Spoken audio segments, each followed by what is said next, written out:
자, 누가 가장 잘했다고 보시나요? 먼저 고영신 교수님. 저는 두 사람을 썼는데요. 네. 토론 자체로 제일 잘한 사람은 심상정 후보다. 네. 뭐 사이다 발언을 진짜 사이다 발언은 그런 겁니다. 심상정 후보가 보여줬고 제일 지난 1차 토론회보다 좀 나아진 사람은 안철수 후보가 아닌가 그렇게 보입니다. 나아진 사람은 안철수 후보다. 지난 토론회는 너무 경직되고 네. 그래가지고 뭐 딱딱해서 여러 가지 제 실력을 발휘를 못했는데 어제는 좀 편안하게 또 좀 농담 뭐랄까 조크 같은 것도 섞어가면서 이렇게 여유 있게 하는 모습을 보여서 지난 1차 토론회보다는 가장 나아진 부분은 역시 안철수 후보 그렇게 두 사람을 그러니까 꼽을 수가 있다. 베스트는 심상정이고 이제 노력상이나 진보상이 그렇죠. 안철수입니까? 네. 네, 그렇게 네. 이해가 되고요.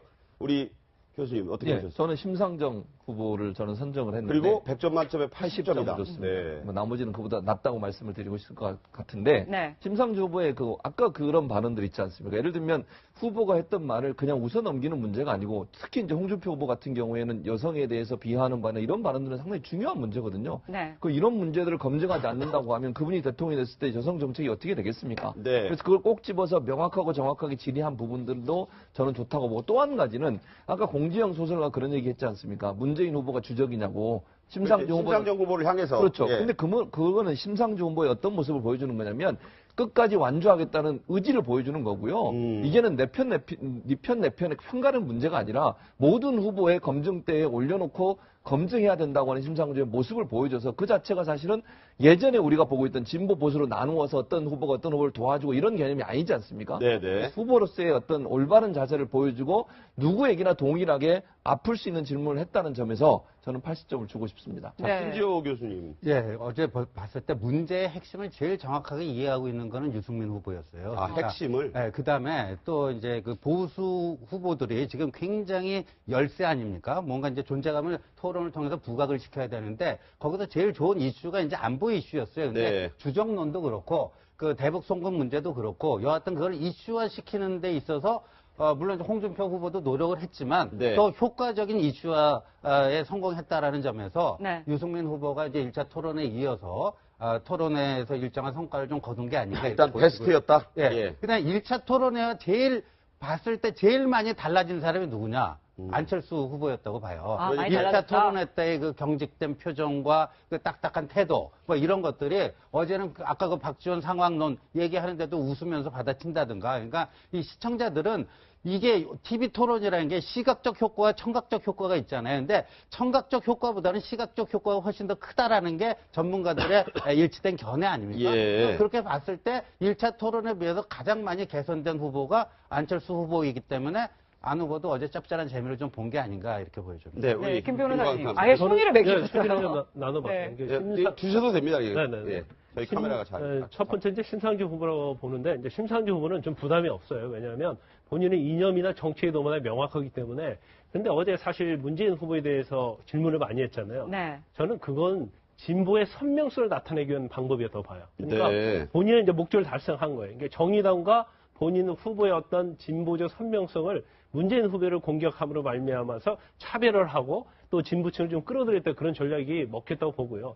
그다음에 이제 두 번째 유승민 후보도 마찬가지죠. 본인의 어떤 안보관에 대한 그런 것들을 가지고 문재인 후보의 약점을 가지고 들어가면서 어느 정도 굉장히 성공을 했다고 봅니다. 그러니까 네. 본인의 어떠한 컨텐츠를 보이는 데서 성공한 후보다. 좀 아쉬운 점이 있었다고 한다면 좀 너무 질문에 치중하다 보니까 본인이 어떤 답을 하면서 본인의 능력을 보여주는 면이 좀 부족했다고 보고. 네. 근데 이제 안철수 후보 같은 경우에는 저도 똑같은 얘기입니다만 지난 1차 TV 토론에 비해서는 아주 훨씬 더 나은 모습을 보였다고 해요. 그러니까 진보를 많이 했다 이렇게 보시는군요. 그렇죠. 이제 표정에 있어서 굉장히 여유로웠고 또 살짝 웃으면서 웃기도 하더라고요. 예, 농담도 하고 또 문재인 후보에 대해서 질문할 때도 굉장히 공격적인 질문, 내용은 공격적인데 그냥 부드러운 질문하는 형식으로 갔다. 그런데 역시 안철수 후보에 좀 아쉬운 점이 있다고 한다면 질문을 좀 송구 질문을 해서 네. 상대방에 대해서 어떤 답변을 얻어내고 거기에 대해서 다시 반박하는 그런 어떤 리더십적인 그런 질문이 있었으면 좀 더 좋았다. 저는 그렇게 평하고 싶습니다. 네. 뭐 저희 네 분 패널이 뭐 전체적으로 어떤 그 평가를 다 하신다고 볼 수는 없는데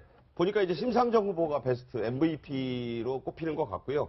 안철수 후보의 진보가 좀 돋보였고 나머지 후보들은 그럭저럭 선방을 하셨다. 네. 이렇게 이제 저는 봤습니다. 네. 자, 지금 이렇게 패널분들은 평가를 해주셨는데요. 자, 어제 2시간 동안 보조 의자에도 앉지 않고 팽팽하게 신경전을 네. 벌인 이 스탠딩 토론을 벌인 후보들 자신들은 어떻게 이 토론회를 평가했을까요? 자, 토론 후에 기자들이 물어봤습니다. 아예 뭐 스탠딩 이렇게 뭐 토론이라면 좀 이렇게 자유롭게 뭐 움직인다거나 뭐 그럴 수 있어야 약간 좀 의미가 있는데 제자리에 가만히 서서 이렇게 뭐 문답을 하는데 이게 무슨 뭐 스탠딩 토론의 의미가 있는지 잘 모르겠고요. 무슨 체력장 테스트 하는 것 같아요. 2시간을 세워놓으니까 무릎이 아파요. 가만히 꼼짝 말고 서 있으니까 이거는 좀 아니다 싶다. 무슨 체력장 테스트 하는 것 같아요. 아마 처음 이제 시도하는 형식 아닙니까? 그 나름대로 이제 어느 정도 괜찮은 형식 같습니다. 좀 더 이제 활발하게 아마 다음부터는 더 자신감 있게 모든 후보들이 다 자기 실력들을 펼칠 수 있지 않을까 기대합니다. 그 이제 하는 방식이 좀 달랐는데 그 5명이라서 조금 산만했던 것 같아요. 아, 저는 별로 마음에 안 들었어요. 홍준표 후보하고 대화를 충분히 오늘 못한 게 마음에 안 들었어요. 이게 스탠딩 토론이 서로 뭐 이렇게 자유자재로 움직일 수 있고 이렇게 토론이 이루어질 수 있어야 되는데 우선 5명이 스탠딩 토론하기에는 좀 숫자가 많은 것 같습니다. 그리고 또 고정적으로 자기 자리에 서서 하니까 뭐 앉아서 하는 거하고 서서 하는 거 큰 차이를 모르겠어요. 제가 좀 네. 들어보니까 네. 일단 세워놓고 움직이지 못하게 하니까 다리 아파 죽겠다 이런 말씀들 공통적으로 하신 것 같고 체력장 테스트냐 예전에 이 대학 입시 때 체력장 테스트가 있었습니다. 요새 젊은 세대들은 이해를 못하시겠지만 그 다음에는 또 그런 얘기들이 있네요. 표정 보면 누가 좀 잘했구나. 홍준표 후보가 저 이정희 후보 보는 것 같다고 해서 그런지 홍 후보와 좀 더 얘기 못 나누겠어 아쉽다. 네, 유승민 이런- 후보가 그렇게 얘기를 했죠. 네. 자, 보셨으니까요. 이제 토론회 3번 남았습니다. 또 어떤 토론회가 될지 주목이 되는군요. 자, 다음 주제로 넘어가 보겠습니다.